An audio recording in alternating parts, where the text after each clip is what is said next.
No one is unique in their quest to understand what it means to be a person, or more specifically, what it means to identify with a certain gender or really any identity based group. A question many of us young women, both cis and not, have asked themselves and the world around them is, what does it mean to be a woman? Something simply complicated. Welcome to the Feminine Coming of Age Horror 2-part series. This is the one and only content warning in the video. From this point on, there will not be trigger warnings or spoiler warnings for specific content.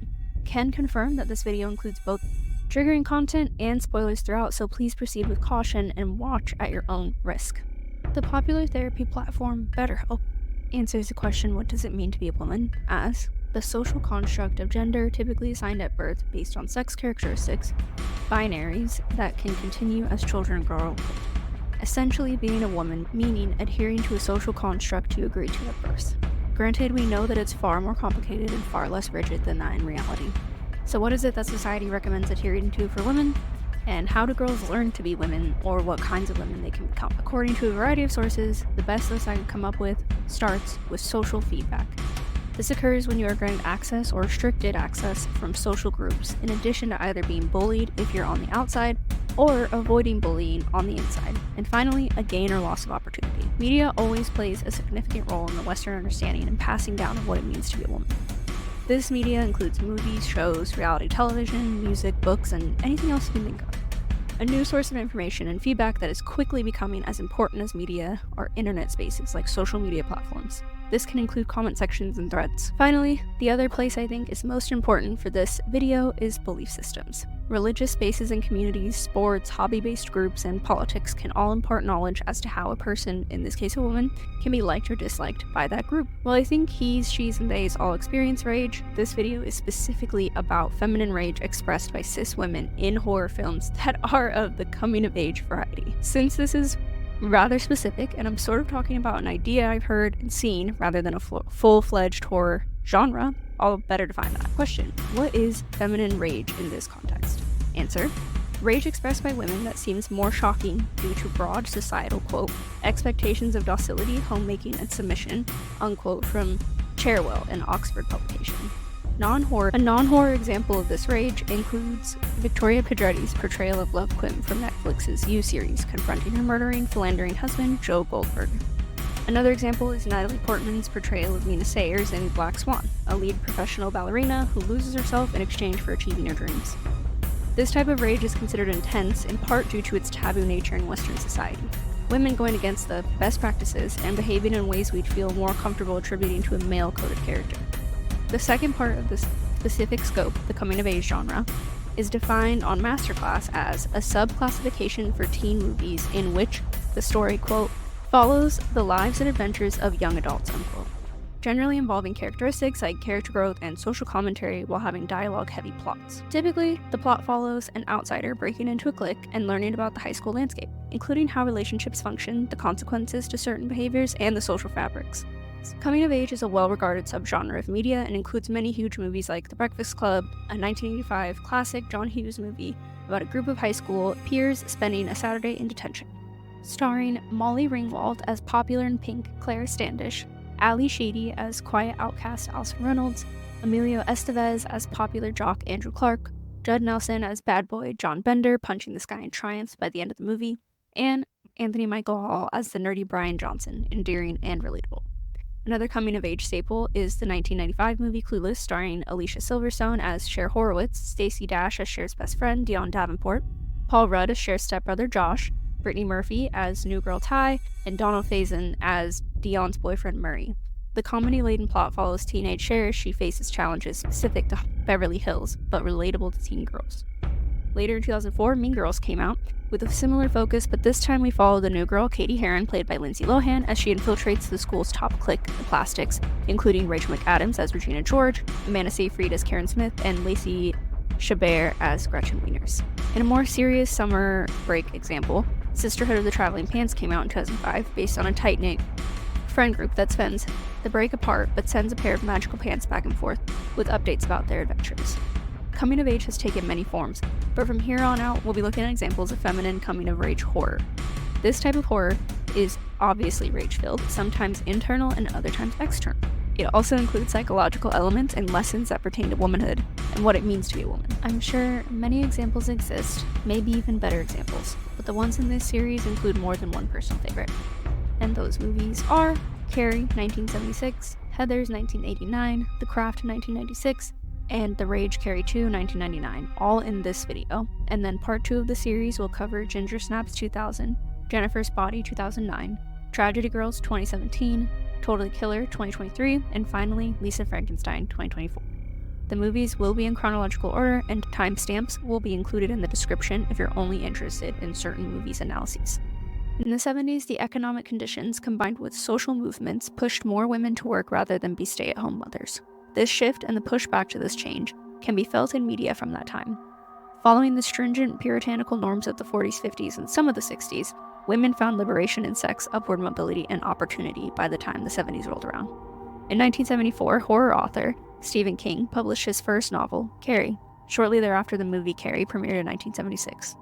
Directed by Brian De Palma, produced by Paul Monash, and screenplay by Lawrence D. Cohen, the movie stunned audiences with modernity. The prom scene became iconic for the bloodbath that is unleashed and the effects used to accomplish it. Characters include Carrie White, played by Sissy Spacek, a 16-year-old high school girl who opens the movie by getting her period during a weirdly sensual shower post-high school gym class. Due to her mother sheltering her, Carrie is horrified when she discovers blood, convinced she's dying rather than starting menstruation. Unfortunately for Carrie, her mother never informed her about what a period is, or even about bleeding monthly, causing her to panic and charge the other girls in the gym shower for help. They of course realize she has her period and begin throwing period products like tampons at her and chanting cruel remarks. All the while, Carrie's naked and still in the gym showers until the gym teacher comes over and breaks up the bullying, comforting Carrie. Whether directly because of her period or also in conjunction with the traumatic bullying event, we get the first flash of Carrie's powers. She breaks a light bulb overhead and causes an electrical spurt. Things only get worse when the principal doesn't even remember Carrie's name, and the bullying persists. The girls now blaming Carrie for them being in detention as punishment. Two of her classmates take vastly different paths after the girls' gym class bullies her. Chris Hargensen, played by Nancy Allen, continues being a bully, whereas her friend Sue Snell, played by Amy Irving, decides to self-reflect. Other characters include Tommy Ross, played by William Kent, who is a well-liked jock, originally dating Sue, and Billy Nolan, played by John Travolta, an older bad boy, who Chris is dating. Chris blames Carrie so much so, and doesn't want to take responsibility to the extent she wants revenge. She enlists the help of Billy, while Sue, feeling guilty about her part, enlists the help of Tommy to make it up to her. Sue devises a plan for Tommy to ask Carrie to the prom, her staying back, because it is clear to Sue that Carrie has a crush on Tommy. From the very beginning, menstruation and the original sin from the Christian Bible are big parts of the plot and driving force behind a lot of Carrie's inner turmoil. Christianity and the concept of sin in general are key elements to her relationship to her mother. Her mother even believing that Carrie was born of sin and that things like a period are the fault of sinful women. Due to Carrie getting her period, her mother's religious fanaticism reaches a fever pitch, believing her daughter to be in need of saving from some sort of sin. It doesn't help that Carrie intends to engage in a girlhood rite of passage, attending the prom with a prom date. The themes of puberty and womanhood, Christian religious elements, and bullying all are interconnected and feed into one another, often in negative ways, to drive the story forward. Carrie's coming-of-age story devolves into a rage story when Chris and Billy dump a bucket of pig's blood on her head when she is receiving the prom queen title. Not only did they collect the pig's blood and sneak into prom to place it, but they also had some friends rig the voting so that Tommy and Carrie would win prom king and queen. When Carrie realizes what happened and the crowd breaks into laughter, she snaps, attacking the prom goers with electricity, items in the gym, bleachers, and even fire. Sue is spared, being pushed out of the gym as things kick off, and then Carrie shutting the gym doors in order to carry out her massacre. Sue, being the popular, attractive girl that relinquished her power and reformed, is spared, and the ultimate final girl of the film, Carrie, who is virginal and sheltered but abuses her power when she becomes a woman, is killed by that very power. On the flip side of the story, endorsing those two characters, Margaret White, Carrie's mother, abuses her daughter and struggles with a lack of support system and a partner, and Chris Hargensen, who bullies and lashes out with anger and without accountability. Both women are killed in brutal ways by the end of the film, both by Carrie in revenge for what they've done to her. Carrie is an essential horror movie, the first, but certainly not last of Stephen King's works that went on to be classics in the genre. Meeting success upon release, this movie has always been a horror hit and maintained the status over the years. In part, the talent of the cast alone gives this movie a leg up in longevity and recognition through the ages. And the side-by-side shots in the end to show both Sissy Spacek's performance as Carrie and the destruction she's unleashing on her classmates comes off as a little goofy now, but still worth noting the benefits to that aspect and having made it so popular at the time. The 80s became a time of contradiction for women as following the advancements of the 70s backlash began. According to the Oakland Museum of California, Ronald Reagan becoming president in 1980, a strong anti-abortion, anti-drug, and conservative proponent, in stark contrast to some of the more free ideals noted in the 60s and 70s media about women, is in large part to blame. In 1988, the movie Heathers premiered and became a box office bomb. Directed by Michael Lehman and written by Daniel Waters, the dark comedy's origin is the second act by Simone de Beauvoir and the experiences of Waters' adolescent peers. Waters intended for the film to be directed by Stanley Kubrick due to the 1964 movie Strangelove while writing the script. Waters has also talked about wanting to address suicide amongst adolescents in a way dissimilar to how Hollywood had been. Veronica Sawyer, played by Winona Ryder, is the unique one of her friend group, the newest addition to the Heathers, comprised of Heather Chandler, Heather McNamara, and Heather Duke. The Heathers are an envied clique associated with the Populars and respected despite being juniors. Unfortunately, since the movie, Kim Walker and Jeremy Applegate passed away playing Chandler and Peter Dawson. Stars like Jennifer Connelly and Justine Bateman got approached to play Veronica and Heather Graham for Chandler, but either couldn't take the roles or, in Graham's case, turned it down due to her parents worrying about the subject matter. Ryder, on the other hand, wanted and sought out the role. Even getting a makeover after her Beetlejuice appearance left her with pale skin and dyed black hair. The casting of Heathers became somewhat high school when Christian Slater got cast as Jason J.D. Dean, a part he beat out Brad Pitt for, and got his then-girlfriend Walker the role of Heather Chandler. As if that isn't dramatic enough, Lisa Ann Frank, who plays Heather McNamara, lied about her age, being in her 20s as opposed to teens like the other cast members, and Shannon Doherty, who played Heather Duke, took the part a little too seriously than the movie called for. Lehman has said since that this benefited the film due to it carrying well for the part of Heather Duke, who did in fact take high school too seriously. The movie begins by focusing on one of its core and central themes. A song plays about a girl asking her mother what kind of woman she'd be. With an automatic nod to the fantastical, one of the opening shots is Veronica buried up to her neck in her lawn, a croquet ball having just bounced off her head. She immediately breaks the fourth wall, looking directly into the camera and saying, "Dear Diary," before the scene changes to Veronica writing in her diary while scenes from what she describes play out. The initial catalyst event for Veronica introspecting about her climb to popularity and the friend group she's part of is explained at lunch that day as them playing a cruel prank on Martha Dunstock, an overweight girl at their school. We learn that McNamara and Duke are Chandler's followers. Heather Chandler is always red, McNamara yellow, and Duke is green, whereas Veronica is blue. Veronica and Chandler vie for control of the group and what direction their clique will take, forcing Chandler to do their lunch poll with all types of cliques rather than those they deem socially acceptable for their reputation. At this same lunch, we're introduced to JD, who locks eyes with Veronica as soon as she enters the lunchroom in a love-at-first-sight way. As we meet other characters and see the lay of the land, we come to find out that Veronica is really unhappy with her friend group, feeling they are cruel and vapid, and that she sacrificed to get there for no real benefit. She and JD express their interest for each other and share a moment at a 7-Eleven, before the second catalyst event takes place. By the college party, Heather Chandler and Veronica are on thin ice with one another, and after neither girl approaches sleazy college boys in the same way, they get into a friendship-ending fight. Chandler threatens to let everyone at school know that Veronica is lame and embarrassed her at the college party by being unwilling to hook up with her date's friend. This fight and friendship slight ends with a dumpster fire, figuratively and literally. JD convinces Veronica to get revenge on Chandler by giving her a gross concoction under the guise of a hangover cure. The hangover cure is then switched with antifreeze, sort of by accident and sort of intentionally on JD's part. Heather Chandler drinks the antifreeze after some mild coaxing and jeering from JD and Veronica about her pride. Heather drinks the blue liquid, chokes, says corn nuts, and then crashes through her glass coffee table to her death.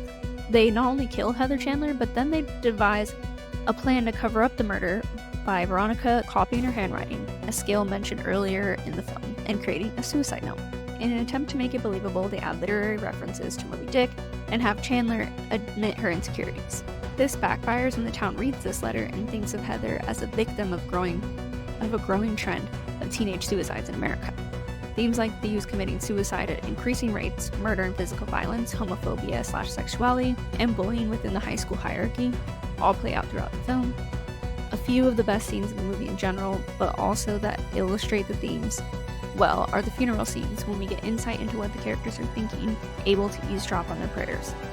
Ram's voiceover pertains only to Heather's physicality, considering her to be a loss for men, rather than a loss of human life. Duke is thankful that her prayers have been answered and believes she's now anointed. And finally, Veronica expresses regret, but also shrinks responsibility onto Chandler. Later in the film, at Kurt and Ram's funeral, we get an iconic scene of one of their fathers screaming, "I love my gay son," lamenting that he didn't accept his son sooner, believing that his son committed suicide. Of course, we the audience know that Veronica and JD murdered Kurt and Ram after one of them takes Veronica and McNamara on an awful date, opening the excuse for JD to rid of them amid his jealousy and entitled rage. Rage can be found throughout the movie, in quiet and rambunctious ways. It's represented by the fire burning behind the conversation between friends in an alley, in JD lighting his cigarette with Veronica's sizzling flesh, to Veronica gleefully shooting at Kurt and Ram just prior to that.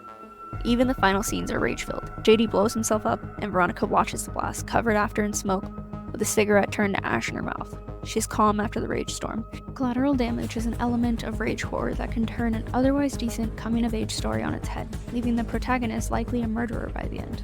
Veronica, for example, kills Heather Chandler, Kurt, and Ram, along with JD.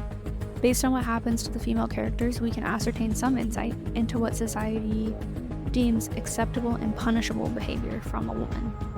We are shown many versions of Veronica as she attempts to find herself and her values amidst the violence. The versions of her that seem happy and aligned with what she imagined life to be are early on in the film, prior to her realizing how much she hates her friends, and at the end of the film, when she's made it to a stopping point now that JD is dead and the school's future hierarchy hangs in the balance. I've loved this movie since the first time I watched it, and I'd been shocked at the time I hadn't heard of it before, having seen many of the famous John Hughes 80s classics, but never having heard of Heathers. I think it's absolutely hilarious, exceedingly dark, and does black comedy with ease and wild chemistry between characters. 10 scenes with extremely dark subject matter are cut through with scenes like McNamara and Duke coming up on post-murder childlike fighting from Veronica and JD in the school parking lot, only to attribute it to young male culture. Sexuality became a larger focus in pop culture as more openly expressed their orientations and affections. Harder drugs became more common despite the war on drugs. A Florida State University Department of History article from 2022 notes that women's empowerment became tied to consumerism in the 90s. Right alongside the riot girl aesthetic, the craft fit not only the aesthetic, but the overarching values of the women at the time period. Rather than dedicating all of your time and energy to just boys, they become set pieces in the girls' narratives and goals. Directed by Andrew Fleming, this story by Peter Filardi, and screenplay by both, this witchcraft story starred some popular names at the time. Sarah Bailey, played by Robin Tunney, is a teen girl who has moved to a town with her father, Mr. Bailey, played by Cliff DeYoung. At her new school, she meets 3 odd outcast girls named Nancy Downs, played by Farouja Bach, Bonnie Harper, played by Neve Campbell, and Rochelle Zimmerman, played by Rachel True. She also meets Laura Lizzie, played by Christine Taylor, a mean and racist student, and 2 boy students, Chris Hooker, played by Skeet Ulrich, and Mitt Roger, played by Breckenmeyer. Another film with interesting goings-on on set, The Craft had a long list of actresses that auditioned for parts, including Alicia Silverstone, Angelina Jolie, and Scarlett Johansson. Robin Tunney ended up being cast for Sarah and wore a really badly installed wig because she shaved her head for the role of Deborah in Empire Records. This information made her heinous wigs make so much more sense. It had always bothered me how nice the set, costume, and effects had been, that they couldn't get a good wig. The character Rochelle got written to be black and faced racial struggles after Rachel True got cast. And I can't imagine the movie without her or that storyline, so that was also a wild discovery. Another tidbit being Filardi and Wick bringing in a Wiccan consultant named Pat Devins to ensure that the use of magic in the films was as respectful as possible. Sarah met the 3 outcast girls, becomes friends with them organically. They inform her about their quest to find a 4th and believe that Sarah could be that force to complete rituals they've been planning, essentially to form a couple. Each of the 4 girls has her own reason for wanting to harness power, but all 4 share the goal of general power over their lives, particularly at home and in school. Themes in the film include mental illness in adolescence and portraying how, despite telling the truth, Nancy is locked up at the end after attacking Sarah, which goes hand in hand with karmic consequences. Witchcraft and covens are also themes, as exhibited through the subject matter and outside influence of Wiccan practices. Empowerment, as well as girlhood and womanhood, are huge cornerstones of the plot, the adult-like consequences to girl-made decisions a huge driving force to the girls' stories. responsibilities in a young woman's life that can have expectations for her in return, including spiritual groups not unlike this coven, the community around her like school or work, family, and academic institutions, just to name a few. All of this external pressure and force pushes the themes the characters are facing even closer to boiling points that result in some of them breaking with reality. Society's views on mental illness, access to services, unforeseen consequences, generally becoming more empowered even by negative outlets, are all things that compound the already present pressure, some of which characters in the craft face. We are shown what happens to women in this fictional world when they behave in certain ways. For example, the quieter and intelligent girls gained supernatural power and sought revenge on popular girls who bully classmates. When Nancy attacks Sarah, but then breaks with reality, she ends up in a psych ward, ranting and raving about what actually happened, but no one believes her. Once they took on characteristics and attributes more masculinely associated, like ruthless ambition and revenge, their lives began to fall apart. Throughout the rise and fall of the coven, rage is present and prevalent. Struggling teen Sarah has moved to California with her dad and stepmom. Rochelle is being racially targeted in her affluent Catholic school. Nancy's mother and stepfather are impoverished and abusive, and Bonnie has severe burns all over her body, valid things to be rage-filled about. Their rise after summoning and harnessing the powers of Manon, getting revenge, and getting ahead in ways they never thought possible not long ago is fun to watch. I root for them. Rather than a direct sequel, The Rage Carrie 2 1999 is a reprisal with all of the 90s tropes. Over 20 years after the first movie, the sequel takes place in the same area from the first, and Sue Snell is the guidance counselor, with Amy Irving returning for the role. Directed by Kat Shea, who also has a part in the film as the deputy DA Karen. Written by Raphael Moreau and produced by Paul Monash, Carrie 2 has little in common with the first film, other than the telekinetic powers and town history.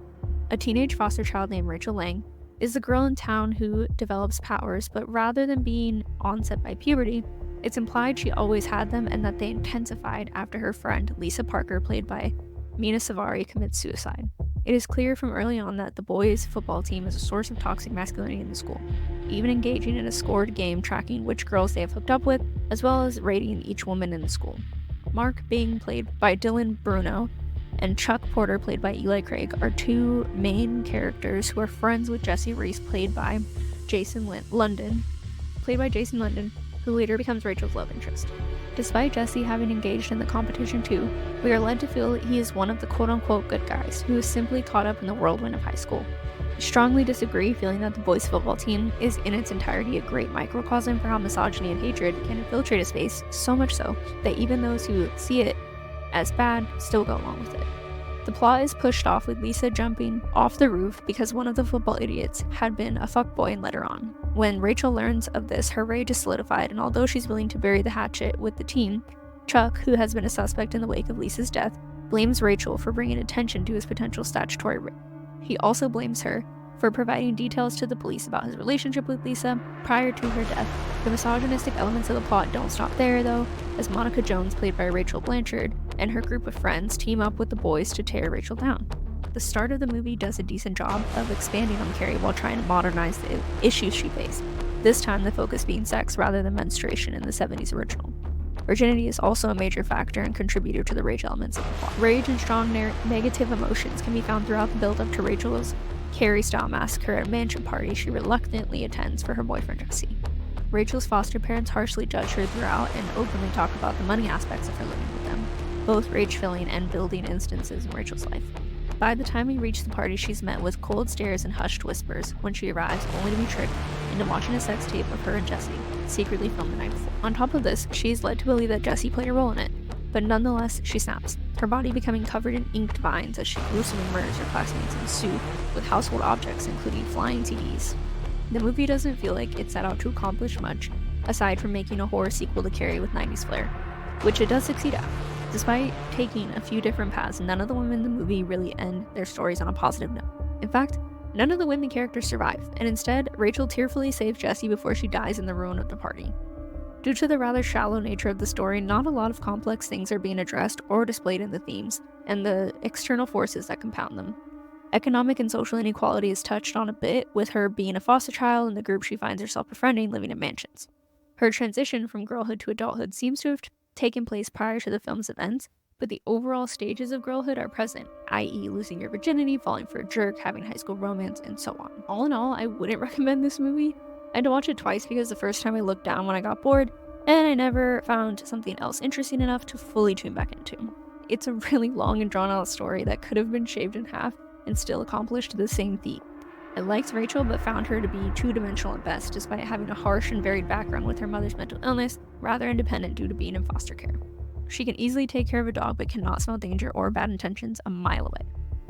Carrie, Heathers, The Craft, and Carrie 2 all picked up feminine coming-of-age story elements and wove them together in somewhat unique horror movies. Power is our major through thread in this subgenre, many stories having the central focus of gaining power, liking it, and being easily corrupted by it, or not being responsible with it. Womanhood in Part 1 movies also heavily relies on relationships with other women to indicate whether someone is an example or a cautionary tale. It's tied to sex, as mentioned earlier, as well as the onset of puberty and that specific time period in a woman's life, plus the struggles she may face during it. Society benefits from a wide variety of portrayals of stories as well as exhibiting common experiences that many of us share, and in the horror genre specifically, showing how an array of things can be horrifying and fantastical. On the flip side, these portrayals of women, and specifically female coming-of-age horror, can be alienating to some audiences, as a wide swath of people have limited, if any, experience with the gender-specific occurrences, like periods and friendships between women. In addition to this drawback, these movies can also play into stigma if misunderstood or done poorly. It's a genre that I've loved enjoying, and I've always been interested in exploring more, even just to understand my own high school obsessions with some of them. In the next video, I'll be doing an analysis of each movie similar to this video, and write a summation of what I found out about feminine coming-of-age genre, and if it's even enough of a thing to warrant a subgenre of its own. Part 2 movies are Ginger Snaps, Jennifer's Body, Tragedy Girls, Totally Killer, and Lisa Frankenstein. Interested in more horror? Currently, I have a 3-part American Horror Story review series and Universal Monsters, Dracula, Frankenstein, and the Wolfman series, part 1 of 3, up on YouTube. The AHS series doesn't include the second half of Delicate, but hopefully this year I'll be doing a follow-up 0.5 video going over part 2 of Delicate as well as the season in its entirety. June's video will be part 2 of the Universal Monsters series, with part 3 planned for December. In July, I'll be posting the second part of this series, Feminine Coming-of-Age Horror. In the meantime, if you're interested in non-video stuff, I have horror reviews, related topic deep dives, subgenre, and marathon watch lists, and taste-based movie recommendations on my website, www.redrosehorror.com. Follow me on YouTube by visiting youtube.com/@redrosehorror, or clicking the subscribe button if you're on the YouTube app, or follow me on Instagram @redrosehorror, where I usually post after uploading a new video. But regardless if we meet again or not, thank you for watching.